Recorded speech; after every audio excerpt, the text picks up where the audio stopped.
عالم اور مفتی میں کیا فرق ہے؟ چند بیسک چیزیں ہوتی ہیں عالم بننے کے لیے. سب سے پہلے عربی زبان پہ عبور ہونا چاہیے. وہ عربی جو قرآنک اور حدیث کی عربی ہے. جدید عربی آنا ضروری نہیں ہے, اچھی بات ہے آ جائے, لیکن جو قرآن و سنت والی عربی ہے اس پہ گرامر پہ اور اس پہ عبور ہو. پھر عربی ادب میں عبور ہو. اور پھر تیسرے نمبر پہ قرآن کی تفسیر پہ عبور ہو, اس کو مہارت ہو.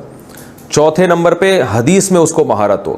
پانچویں نمبر پہ فقہا نے جو قرآن و حدیث سے مسائل نکالے ہیں وہ مسائل بھی اس نے پڑھے ہوئے ہوں, فقہ کی کتابیں پڑھی ہوئی ہوں, فقہا کے اختلافات کو جانتا ہو کہ اس مسئلے میں فلاں کا کیا قول ہے اور اس قول کی کیا دلیل ہے.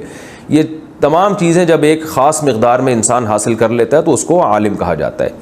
مفتی کہتے ہیں صرف پڑھا نہ ہو بلکہ باقاعدہ لوگوں کو مسائل بتانے کی پریکٹس کر رہا ہو کسی ماہر مفتی کی نگرانی میں. عالم جب انسان بن جاتا ہے تو پھر فتوے کی لائن میں مہارت حاصل کرنے کے لیے باقاعدہ پریکٹس کرتے ہیں. پریکٹس کا مطلب کہ اب کتابوں سے نکل کے پریکٹیکل لائف میں آتے ہیں. لوگ جو مسائل ان سے پوچھ رہے ہیں وہ اس کو حل کرتے ہیں ریسرچ کر کے. قرآن و سنت اور جو فقہ کی کتابیں ہیں ان میں تحقیق کر کے غور کر کے ان مسائل کا جواب دیتے ہیں. تو وہ پریکٹس کر کے ان کو بہت زیادہ مہارت حاصل ہو جاتی ہے. تو یہ پریکٹس صبح شام یہ پریکٹس کرتا ہو, ایسا نہیں کہ ایک مہینے میں ایک فتویٰ حل کر لیا اس نے. باقاعدہ کسی ماہر مفتی کی نگرانی میں کم سے کم 10 سال پریکٹس کی ہو تو مفتی بن جائے گا وہ, بشرطے کہ اس کے دماغ میں یہ صلاحیت بھی ہے, اللہ نے اس کو یہ صلاحیت بھی دی ہے کہ وہ دلائل کا تجزیہ کرنا اور جو مسئلہ اس کے سامنے, جو صورت اس کے سامنے آئی ہے تو فقہا کے کلام سے یہ نکالنا کہ یہ والی فقہا کی عبارت یا قرآن و حدیث کی یہ والی حدیث یا یہ قرآن کی آیت اس پر منطبق ہوتی بھی ہے کہ نہیں ہوتی ہے. اس میں اس کو اللہ نے صلاحیت دی ہو. اس لیے علماء کہتے ہیں بعض لوگ 25 سال کیا 50 سال بھی کسی ماہر مفتی کی نگرانی میں فتوے کا کام کریں پھر بھی وہ مفتی نہیں بنتے. اس لیے نہیں بنتے کہ ان کو اللہ نے یہ صلاحیت ہی نہیں دی ہے.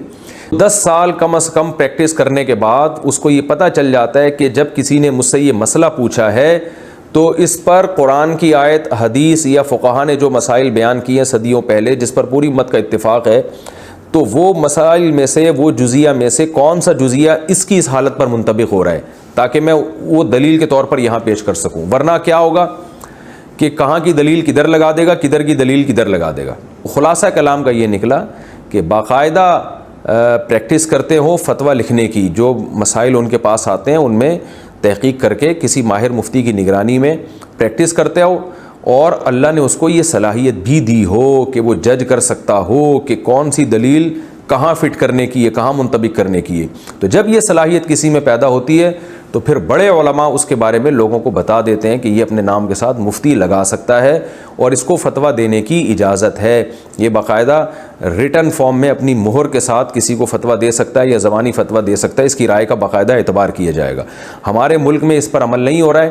پتھر اٹھاؤ نیچے سے مفتی نکلتا ہے. جو روحانی عامل ہے نا ٹوپی ڈرامے, وہ زیادہ تر مفتی بنے ہوئے ہیں, یہ نام کے ساتھ مفتی لگایا ہوا ہے. اور ایسے لوگ بھی ہیں جو بزنس کر رہے ہیں, جو فتوے کا کام ہی کبھی نہیں کیا انہوں نے, بس 1 سال کا کورس کیا, اس کے بعد وہ پولٹری فارم کھول کے بیٹھ گئے اور اپنے نام کے ساتھ موٹا موٹا مفتی لگایا ہوا انہوں نے. کوئی بھینسوں کا کاروبار کر رہے ہیں, نام کے ساتھ مفتی لگا ہوا ہے. اس سے بھی بڑھ کر یہ ہے کہ بعض لوگ ہوتے ہی نہیں ہیں, سرے سے عالم ہی نہیں ہوتے, وہ انجینئر ہوتے ہیں, وہ ڈاکٹر ہوتے ہیں, انہوں نے باقاعدہ علم دین حاصل نہیں کیا, وہ فتوے دے رہے ہیں لوگوں کو.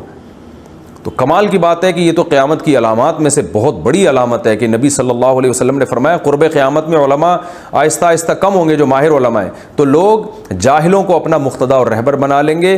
فافتوا بغیر علم, یہ جاہل لوگ علم کے بغیر فتویٰ دیں گے. فضلوا واضلوا, آپ صلی اللہ علیہ وسلم نے فرمایا کہ یہ خود بھی گمراہ ہوں گے, لوگوں کو بھی گمراہ کریں گے. تو یہ انہی لوگوں کے بارے میں ہے کہ جنہوں نے سرے سے علم, وہ عالم بھی نہیں ہے چاہے جائے کہ وہ مفتی ہوں, لیکن لوگ ان سے فتویٰ لے رہے ہیں. کوئی ڈاکٹر ہے, کوئی انجینئر ہے, کوئی پروفیسر ہے. تو بہت سے لوگ اس کی اکائی سے بھی واقف نہیں ہوتے. اردو کتابیں انہوں نے پڑھ لی, کوئی ترجمہ پڑھ لیا وہاں سے, کچھ وہاں سے دیکھ لیا, اور جناب کیونکہ عوام بھی بالکل بیچاری فارغ ہے, اس کے پاس علم ہی نہیں ہوتا, تو وہ انہی جاہلوں کو اپنا امام بنا لیتی ہے. وہ سمجھتے ہیں بڑے پڑھے لکھے ہیں, حالانکہ وہ ترجمے تک انہوں نے غلط کیے ہوئے ہوتے ہیں.